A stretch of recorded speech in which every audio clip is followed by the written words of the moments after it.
चलिए आज एक छोटी सी कहानी के साथ हम थोड़ी सी बातचीत करते हैं। जैसा कि बताया गया है पुराने शास्त्रों में, ठीक है, कि सौभद्र तट पर जब शयन किया था राम जी ने और विश्वामित्र जी ने, ठीक है, तो रात्रि के शेष भाग जो भी हुआ था, फिर वो आगे चले। सुबह की दिनचर्या, प्रातःकाल उन्होंने सारी उठकर दिनचर्या की और तत्पश्चात उन्होंने क्या किया, जल से परिपूर्ण, ठीक है, अपने तटों से सुशोभित होने वाला शोणभद्र को अथाह जान पड़ता है, जो हम लोग किसी भी मार्ग से चलकर इसे प्यार नहीं करेंगे। ठीक है, तो राम जी को तैयार हो गए थे। विश्वामित्र जी उन्होंने क्वेश्चन किया, फिर उन्होंने बताया उनको। विश्वामित्र जी बोले हम ऐसा मार्ग चुनेंगे जिससे कि हम आराम से इस तट को पार करने में सफल हो जाएंगे। फिर बुद्धिमान विश्वामित्र जी ऐसा कहने के बाद में आगे बढ़े। उन्होंने बनों द्वारा प्रस्थान किया और करते करते करते करते दोपहर हो गई। दोपहर होने के बाद वे ऐसे ही आगे बढ़ते गए। थोड़ी देर आराम किया और गंगा जी के तट पर पहुंचकर गंगा जी के दर्शन किए उन्होंने।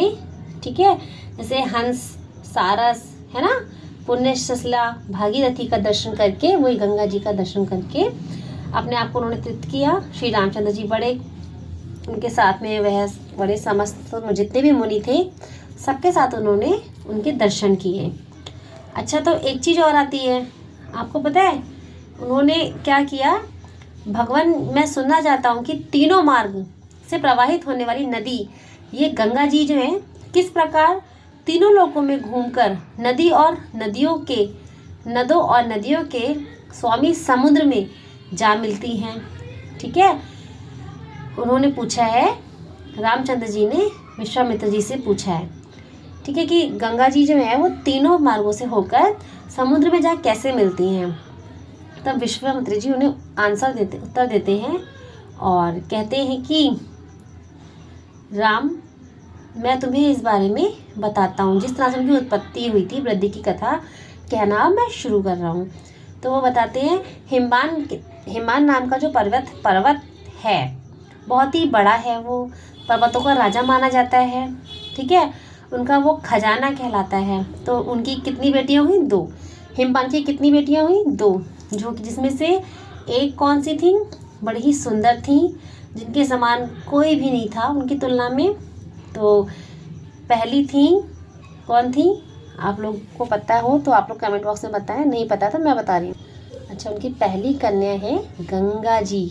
मुझे नहीं पता था इस बारे में कि वो हिमवान की पुत्री हैं, मुझे बाद में पता चला, तो मैं भी आप लोग के साथ ये बात वीडियो शेयर कर रही हूँ। इसीलिए हिमवान की पहली पुत्री हैं गंगा जी।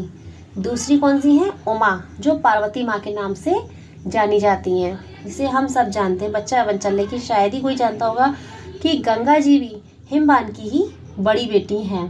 ठीक है, अच्छा, अब इनकी माँ कौन है? सब नहीं जानते हैं। मेरी माँ को पूरी कहानियाँ पता है, मुझसे भी अच्छी अच्छी कहानियाँ आती हैं।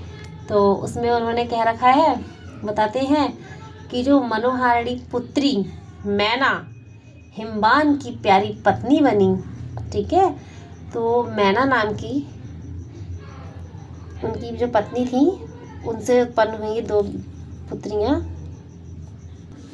अच्छा, इन पुत्रियों के उत्पन्न होने के पश्चात जो देवतागण है ना, देवताओं ने क्या किया? अपने देव कार्यों के लिए गंगा जी को स्वर्ग से त्रिपथा नदी के रूप में, त्रिपथगा नदी के रूप में अवतीर्ण हुई।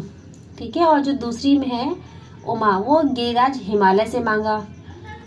तो गंगा जी तो इस तरह से आई। ठीक है, और उमा जी ने बहुत भयंकर तपस्या की, तब जाके उनका विवाह शंकर भगवान से हुआ। इस प्रकार ये दोनों बहनें, मैना और हिमवान की पुत्रियां कहलाईं। इन दोनों ही मैयाओं को प्रणाम। जय श्री राम।